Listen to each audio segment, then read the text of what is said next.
What do you do when you have to lead a group of stupid people? That question feels heavy to ask.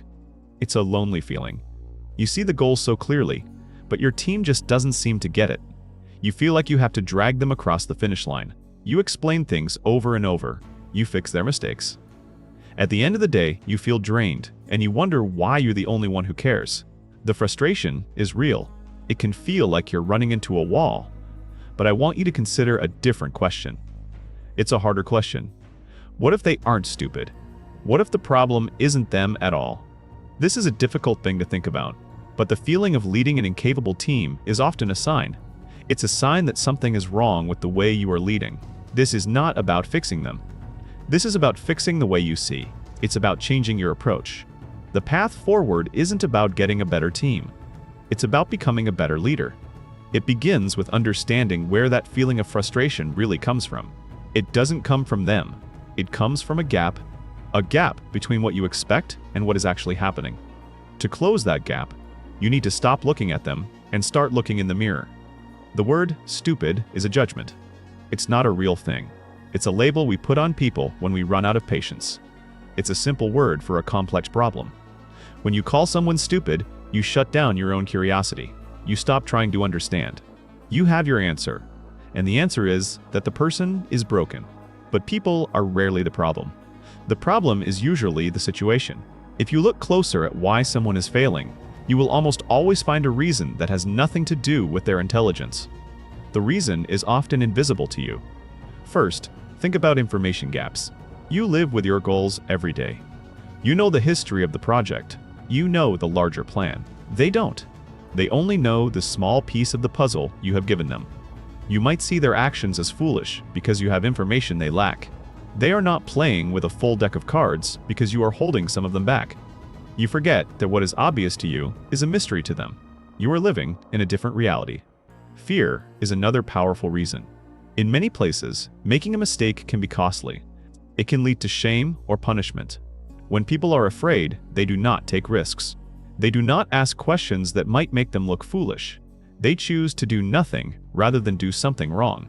Their silence is not a sign of stupidity. It is a sign of fear. They are trying to survive in the environment you have created. A person who is afraid to fail cannot learn. They are frozen.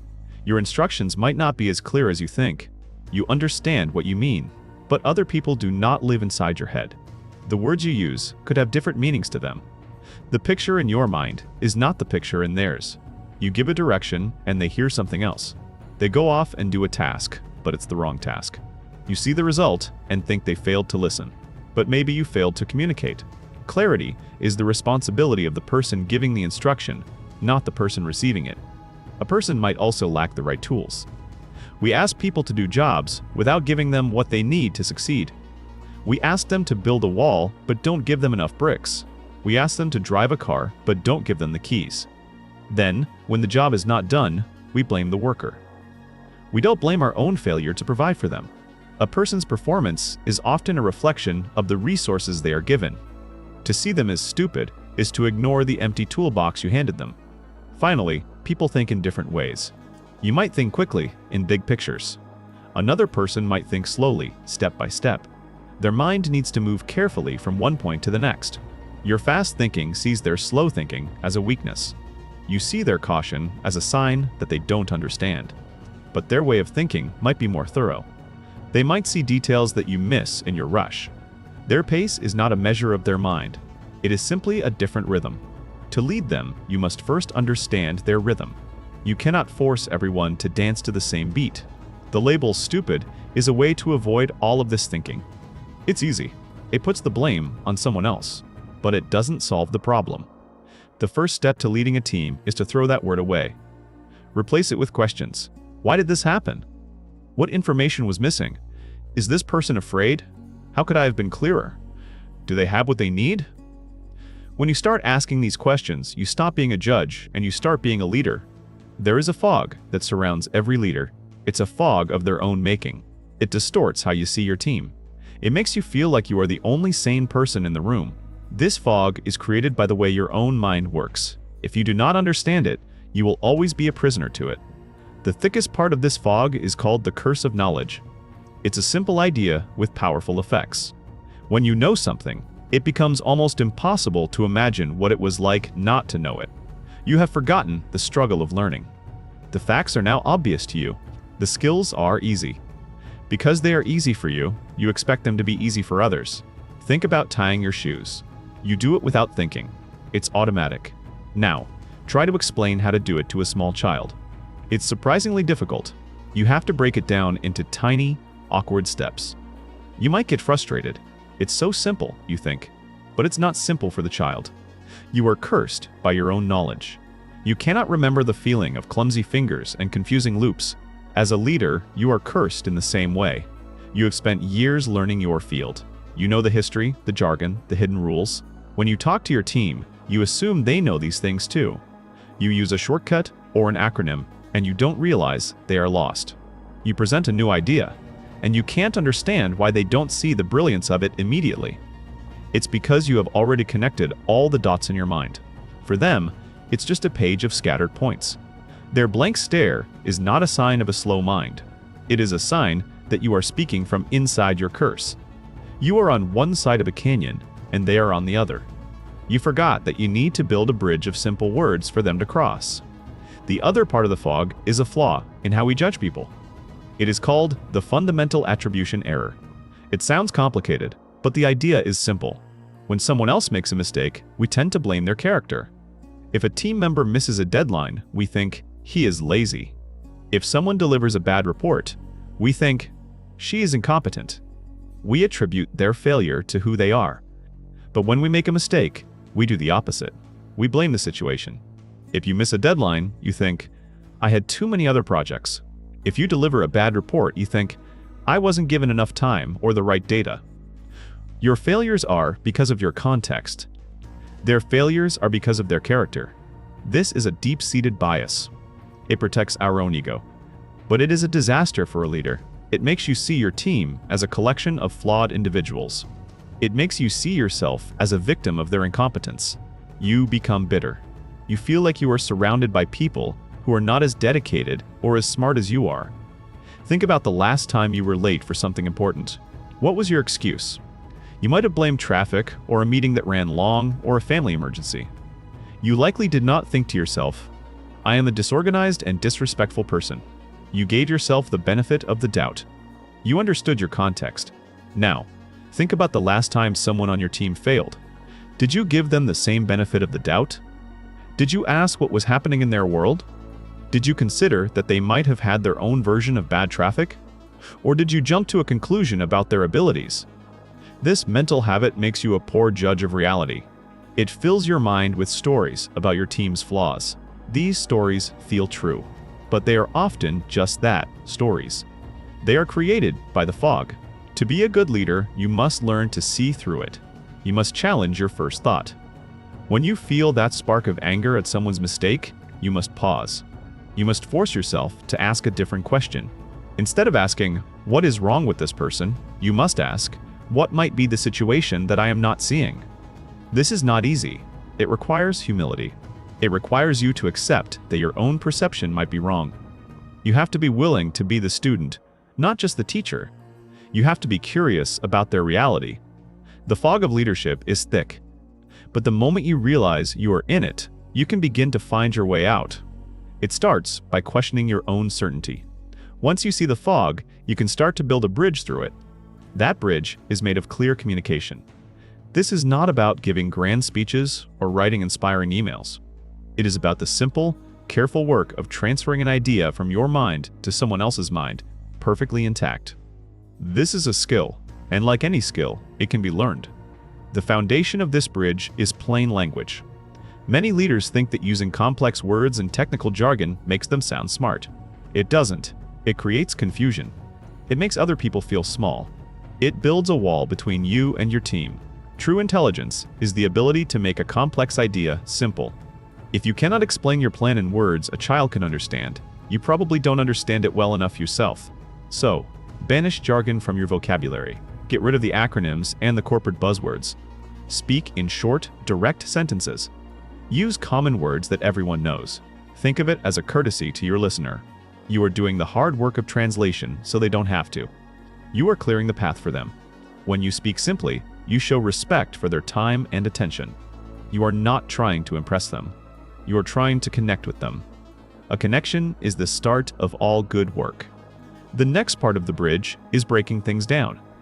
Your mind might see a large, complex project as one single thing, but for your team, that one big thing can be terrifying. It is a huge, dark cloud with no clear starting point. Their inaction is not laziness. It is paralysis. They don't know where to begin.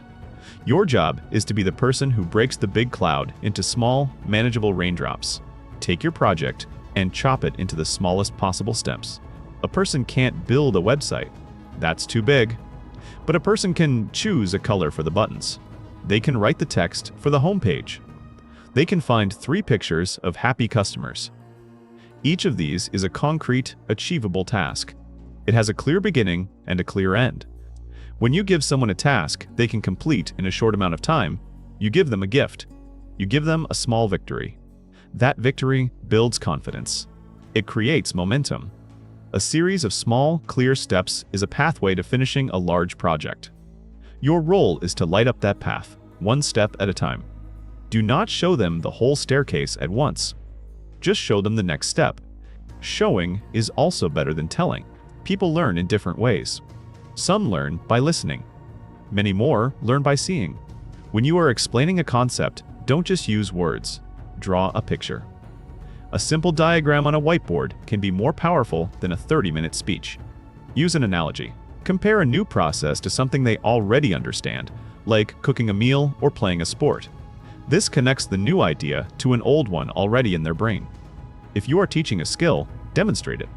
Let them watch you do it first. Then, let them try it while you watch. This is slower.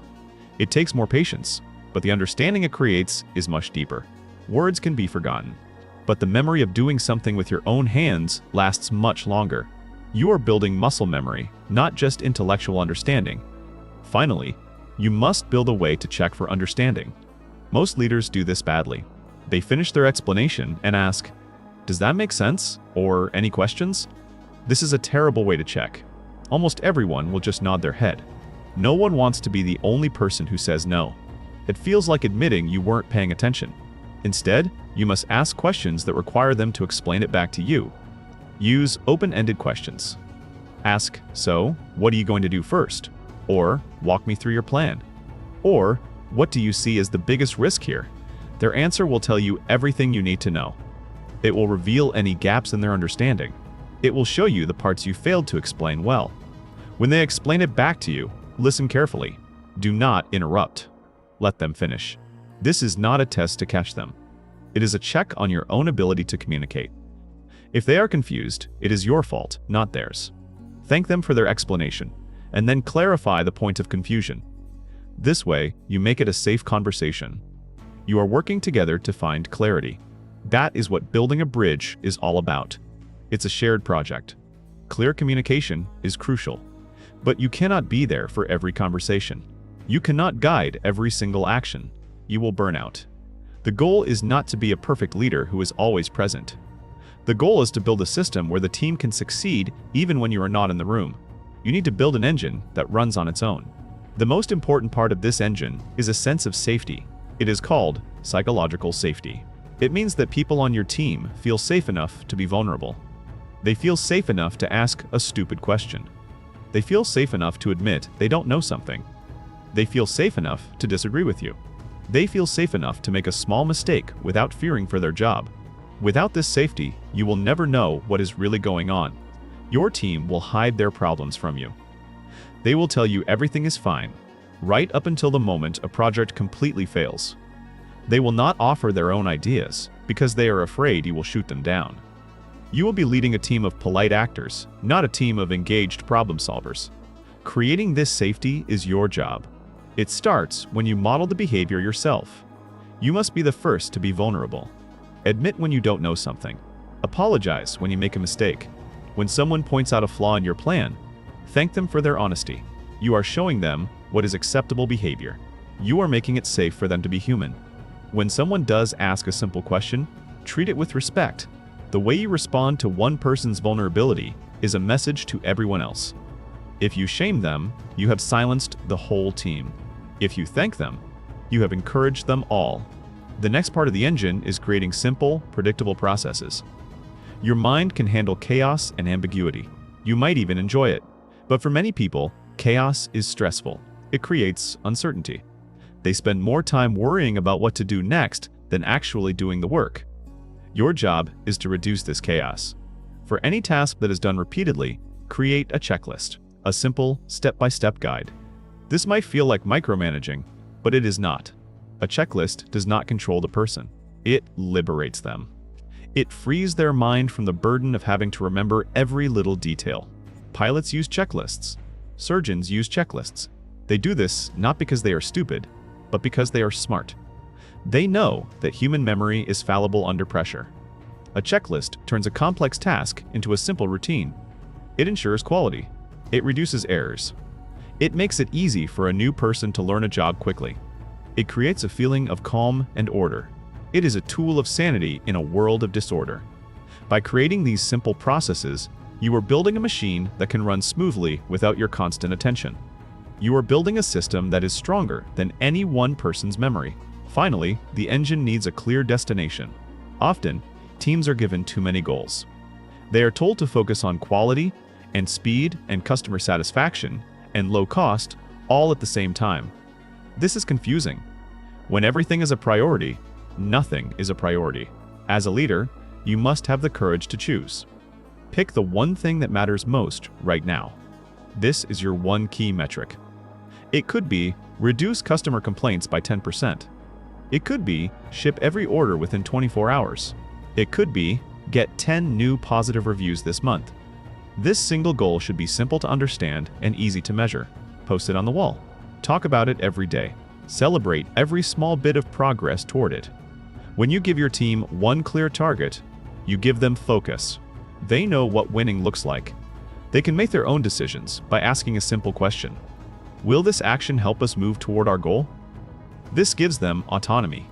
It allows them to think for themselves. You are not telling them how to do every little thing.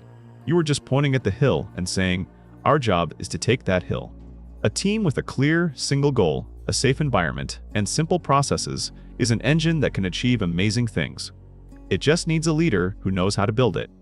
For a long time, we have held a certain image of a great leader. We picture a genius, a visionary, someone who is always the smartest person in the room. We think of a leader who recruits a team of other geniuses. We believe success comes from having the best players. This idea is deeply flawed. It puts all the focus on the raw talent of individuals. It suggests that if you just get the right people, everything else will fall into place. But if you have been in a leadership role for any amount of time, you know this is not true. You have seen a team of smart people fail. You have seen a team of average people achieve extraordinary things. The success of a team is not a reflection of its members' individual brilliance. It is a reflection of the system they work in. It is a reflection of the quality of their leader. A great leader is not someone who is given a team of perfect performers.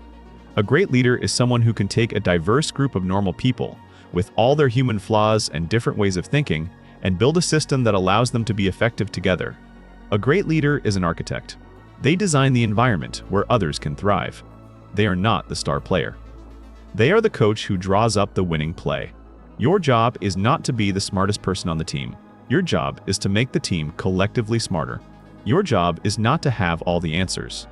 Your job is to build a culture where answers can be found by anyone.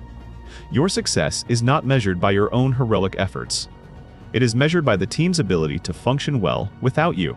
This requires a profound shift in your thinking. It requires you to let go of your ego. It requires humility.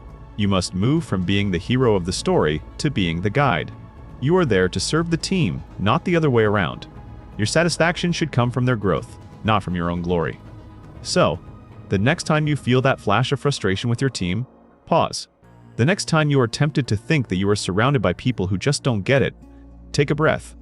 That feeling is not a signal of their failure. It is a signal for you. It is a compass.